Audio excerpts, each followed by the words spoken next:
You've always felt it. That quiet dissonance. It isn't loud, and it certainly isn't a choice. It is a constant, shimmering layer between you and the rest of the world. Like you're operating on a different frequency, or perhaps reading a script that everyone else seems to have skipped. You notice things faster.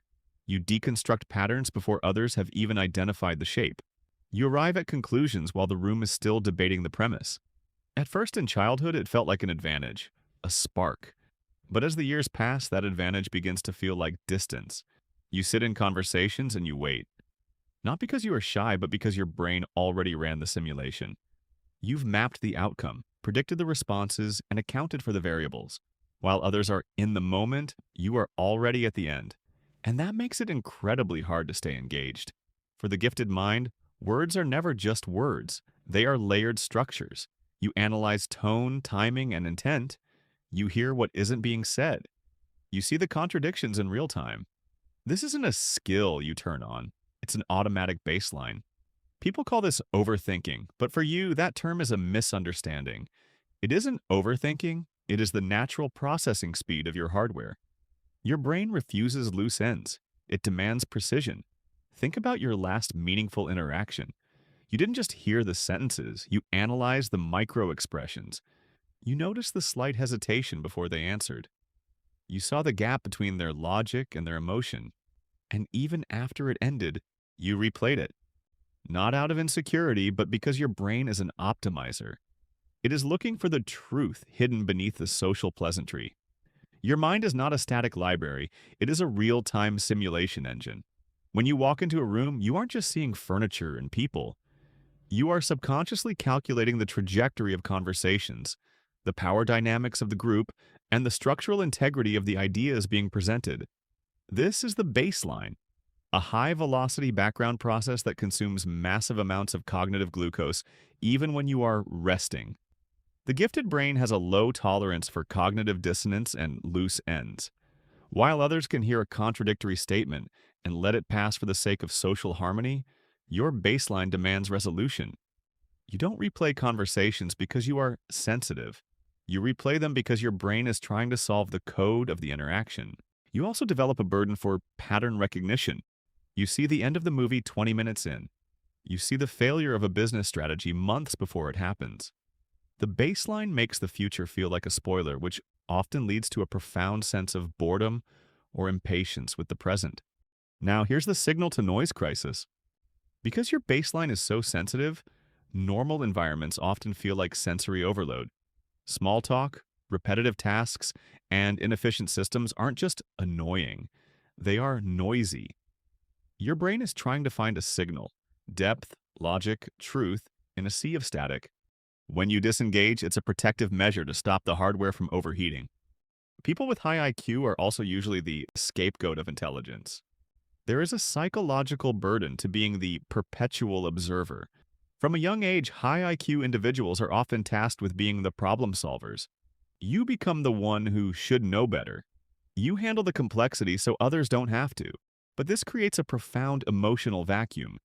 Because you are so capable of analyzing others, people often forget that you too need to be understood.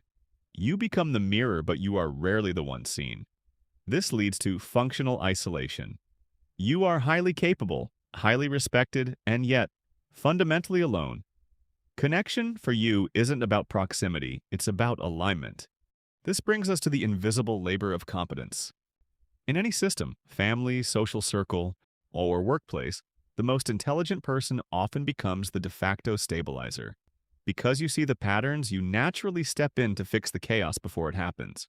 Psychologists call this the expectation trap. But it doesn't feel like a trap at first. It feels like competence. It feels like being useful. Yet, over time, a profound emotional vacuum begins to form. Because you are so capable of analyzing the needs of others, the world begins to assume you have none of your own. Your struggles are dismissed not out of malice, but out of a misplaced faith in your hardware. People assume you can simply think your way out of grief or logic your way through exhaustion. You become the marble pillar holding up the roof of a great hall. Everyone admires the architecture. They rely on the stability, but no one ever leans in to check the pillar for cracks. In this trap, you are rarely allowed to be messy. You are rarely granted the grace of being confused. You are valued for what you can do, for the fires you can extinguish and the systems you can optimize. But you are rarely known for who you are when the tools are laid down. You are the capable one. And in the eyes of the world, the capable one is never allowed to be tired. People with high IQs attract what psychologists call emotional outsourcing. Others begin to outsource their decision-making and emotional regulation to you. You become the family therapist, the logical friend, or the fixer at work. Ironically, the most intelligent person often becomes the scapegoat for the group's insecurities. Your presence alone can make others feel inadequate. To resolve their own discomfort, they may label you as arrogant, difficult, or emotionally cold. Highly intelligent people often point out the elephant in the room, the broken family dynamic, or the flawed corporate logic. Because you see the truth so clearly, the group may turn on you to protect their comfortable delusions. This creates a specific type of isolation, the burden of being needed but not known. People come to you for your mind, but they rarely stay for your heart. You are valued for what you can do, solve, analyze, fix, rather than who you are. Over time, you learn to hide your vulnerability because you've been taught that your value lies in your invulnerability. Every light casts a shadow. For the high IQ man, the shadow is a detachment from the physical. You live so deeply in the world of concepts and simulations that you can become a stranger to your own body. You sense the world through a filter of logic, which can make emotions feel like data noise rather than experiences. When you feel sad, you analyze the cause. When you feel angry, you categorize the injustice. You solve your feelings instead of feeling them. But a life lived entirely in the headspace is a life of observation, not participation. This is why you feel like you're watching life happen from behind a glass partition. The glass is your intelligence. It protects you, it clarifies your view, but it also keeps you cold. The more intelligence you possess, the more variables you see. While someone else might choose a path based on a gut feeling, you see the 20-year trajectory, the socioeconomic shifts, and the existential weight of every what if. This is the high IQ paralysis. Your mind is an engine constantly running simulations. If I do A, then B will happen. But if C intervenes, D is the only logical outcome. This creates a hidden kind of fatigue.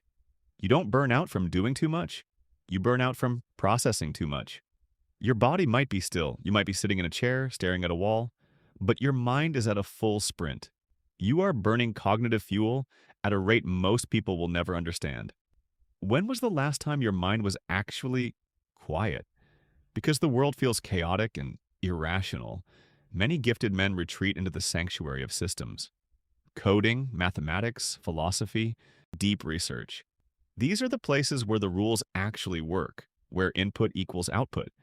But the danger is that the sanctuary can become a prison. You spend so much time optimizing the system that you forget to live within it. You seek more information, thinking that the next piece of data will finally provide the peace you're looking for. It won't.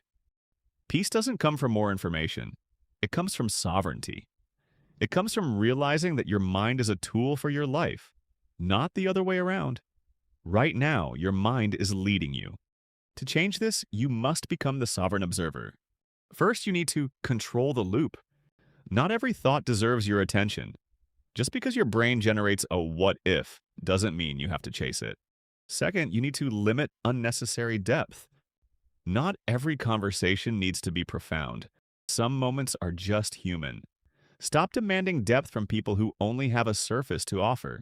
Third, you need to externalize the engine. Your mind is too active to stay internal. If you don't give your thoughts a physical home, through writing or creating, they will consume the host. Lastly, you should accept the trade-off. High intelligence is a cost. You feel more. You see more. Stop wishing to be simpler. Your path is not normalcy. Your path is mastery. You were never the problem. You were just untrained. Once you stop letting your mind run unchecked, once you step into control, the isolation begins to lift. You start to see your intelligence not as a wall between you and the world, but as a bridge. You don't just think deeply, you live effectively. If you are ready to stop observing and start leading your own mind, type this in the comments. My mind is my weapon. I'll see you in the next deep dive.